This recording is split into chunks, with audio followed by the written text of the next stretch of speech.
नमस्कार दोस्तों, स्वागत है आप सभी का हमारे YouTube चैनल पर। दोस्तों, इंतजार की घड़ियां खत्म हुई क्योंकि आज से हम बात करने जा रहे हैं एक ऐसे महान योद्धा की जिसकी बुद्धि का कोई जवाब नहीं था, जिसका शौर्य अद्वितीय था और जो महादेव का परम भक्त था, लेकिन साथ ही जिसके अंदर अहंकार भी इतना अधिक था कि उसने उसे दुराचार के रास्ते पर ले जा डाला। जी हाँ, मैं बात कर रहा हूं दसग्रीव रावण की। रावण एक ऐसा योद्धा था जिसके पास 10 सिर और 20 हाथ थे।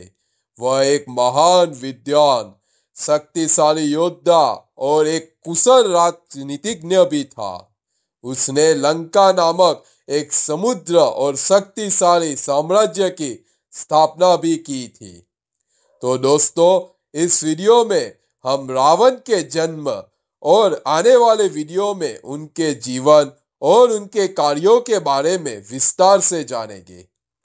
हम देखेंगे कि किस तरह उसके अहंकार ने उसके पतन की ओर ले गए। तो चलिए शुरू करते हैं रावण के जन्म की कहानी को। सुनिए, भगवान श्री विष्णु के भय के कारण सुमारी दीर्घ काल तक अपने पुत्र पौत्रों के साथ रसातल में छुपा रहा। इसी दौरान धनाक्ष कुबेर ने लंकापुरी को अपना निवास स्थान बना लिया। कुछ समय के पश्चात सुमारी रसातल से निकलकर विचरण करने के हेतु पृथ्वी पर आया। वह नीलवर्ण के मेघ के समान स्वर्ण कुंडल को धारण किए सुशोभित हो रहा था। उसकी पुत्री भी उसके साथ कमल रहित लक्ष्मी के समान सुशोभित हो रही थी। पृथ्वी पर विचरण करते हुए उसने कुबेर को अपने पुष्पक विमान में जाते हुए देखा। वह अग्नि के समान परम तेजस्वी थे और वायु मार्ग द्वारा देवताओं के समान अपने पिता पुलस्त्य नंदवत विश्वा से मिलने जा रहे थे। उन्हें जाता देखकर वह परम बुद्धिमान आश्चर्यचकित हो गया और पुनः पृथ्वी लोक से रसातल में चला गया। वहां पूछकर वो इस तरह सोचने लगा, क्या करने से हमारा भला हो सकता है, किस प्रकार हम उन्नति कर सकते हैं। इस बात पर विचार कर उसने अपनी पुत्री कैकसी यानी कि रावण के माता से कहा, हे पुत्री, तुम्हारे विवाह का उचित समय आ गया है। तुम्हारी युवावस्था का समय बीतता जा रहा है। तुम्हारे न कहने के कारण कोई भी वर तुम्हारा वरण नहीं कर पा रहा है। हम राक्षस धर्म बुद्धि रखने वाले हैं और तुम्हारे लिए योग्य वर की प्राप्ति हेतु चिंतित है। तुम सर्वगुण संपन्न साक्षात लक्ष्मी के समान हो। सम्मान वाले प्रत्येक व्यक्ति के लिए पुत्री का पिता होना दुख की बात है, क्योंकि उसको यह नहीं पता होता कि कौन सा तथा कैसा पुरुष उसकी पुत्री का वरण करेगा। अतः हे पुत्री, तुम प्रजापति के कुल में जन्म लेने वाले मुनि विश्वा के पास जाकर स्वयं उनका पति के रूप में वरण करो। इस प्रकार तुम्हारे गर्भ से भी वैसे ही पुत्र जन्म लेंगे जैसे सूर्य की तरह परम तेजस्वी कुबेर है। अपने पिता के वचनों को सुनकर एवं उनके गौरवों को ध्यान में रखकर वह कन्या उस स्थान पर जा पहुंची जहां मुनि श्रेष्ठ विश्वा तपस्या कर रहे थे। हे राम, उसी समय पुलस्त्य के पुत्र विश्वा अग्निहोत्र करके बैठ गए। वह चतुर्थ अग्नि के समान परम तेजस्वी प्रतीत हो रहे थे। पिता के गौरव को ध्यान में रखते हुए कैकसी ने उस दारुण वेला का भी कोई ध्यान नहीं दिया। वह कन्या विश्वा के समीप जाकर उनके चरण कमल पर अपनी दृष्टि लगाए और अंगूठे से भूमि पर बार बार रेखाएं खींचने लगी। पुनः चंद्र के समान मुख वाली सुंदर कति प्रदेश तथा अपने तेज से दीप्तिमान उस कन्या को देखकर परम तेजस्वी ऋषि ने कहा, हे बद्रे, तुम किसकी पुत्री हो? तुम कहाँ से आई हो और तुम्हारा यहाँ आने का उद्देश्य क्या है? मुनि के ये प्रश्न पूछने पर उस कन्या ने कहा, हे मुनिराज, आप अपने मनोबल के प्रभाव से मेरी इच्छा को जान सकते हैं। अतः हे ब्रह्मर्षि, आप यह अवश्य जान ले कि मैं अपने पिता की आज्ञा के कारण यहाँ पर आई हूँ तथा मेरा नाम कैकसी है। बाकी सब आप स्वयं ही जान लेंगे। यह सुनकर मुनि श्रेष्ठ कुछ समय तक ध्यानस्थ रहे। तदुपरांत बोले, हे बद्रे, तुम्हारी इच्छा मैंने जान ली है। मत वाले हाथी की चाल जैसी मंद गति वाली तुम मेरे द्वारा पुत्र पाने की इच्छा लेकर इस दारुण वेला में यहाँ पर आई हो। अतः हे बद्रे, सुनो, तुम ऐसे पुत्र को जन्म दोगी जो भयंकर राक्षसों से प्रेम करने वाला तथा भयंकर विशाल स्वरूप वाले होगे। हे सुसोनी, तुम पूर्ण कर्म असुरों को ही जन्म दोगी। मुनिवर के इस वचनों को सुनकर कैकसी ने उनके चरणों पर अपना मस्तक रखते हुए कहा, हे भगवान, आप जैसे परम तेजस्वी ब्रह्मवेता द्वारा मैं ऐसे दुराचारी पापी पुत्रों को पाने की इच्छा नहीं रखती। अतः आप मुझ पर कृपा करें। कन्या के यह वाक्य कहने पर मुनि विश्वा इस तरह बोले जैसे कोई चंद्रमा रोहिणी से कुछ कह रहा हो, हे सुंदर मुख वाली, तुम्हारा जो अंतिम पुत्र होगा वह मेरे वंश की भांति धर्मात्मा और तपस्वी होगा, इसमें कोई संदेह नहीं है।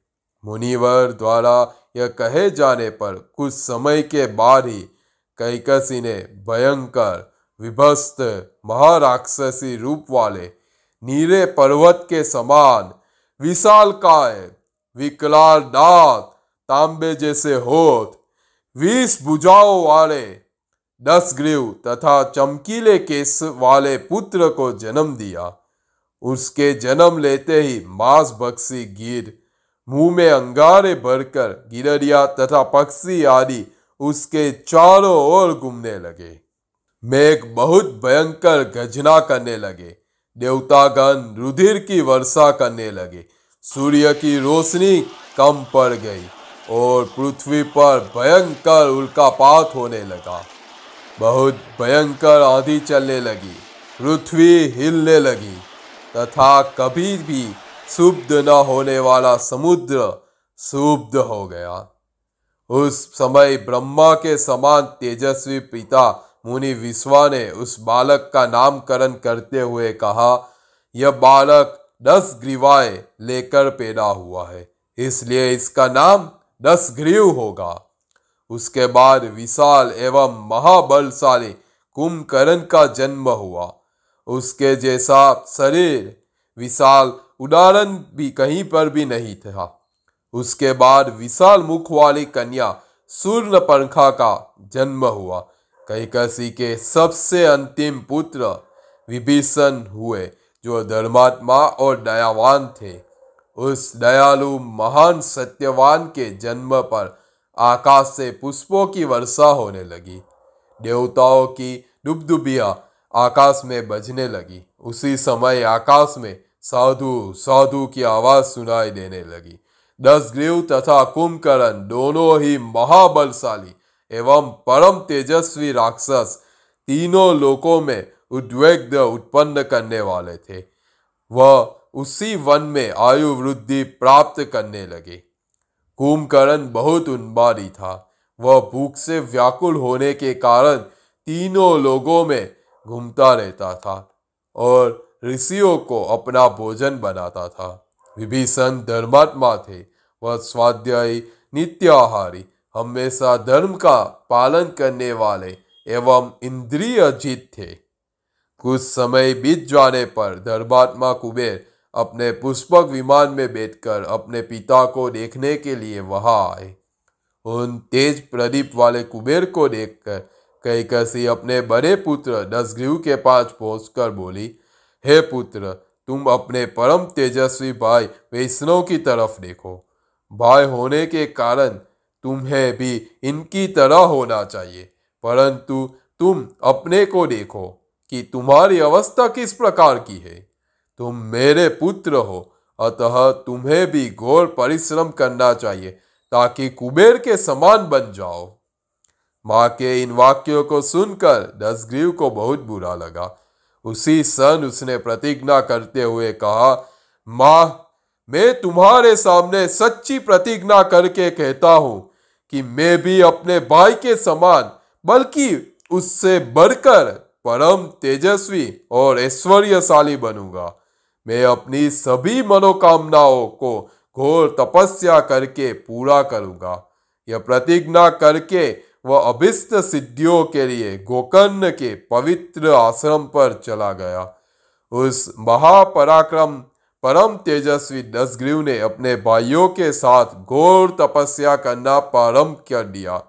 उसके द्वारा उन्होंने परम पिता ब्रह्मा को संतुष्ट तथा प्रसन्न कर लिया। इससे खुश होकर ब्रह्मा जी ने उन्हें वर विजय लाभ के वरदान प्राप्त किए। दोस्तों, आज के वीडियो में हमने रावण यानी कि दसग्रीव के जन्म के बारे में और उनके नामकरण के बारे में जाना।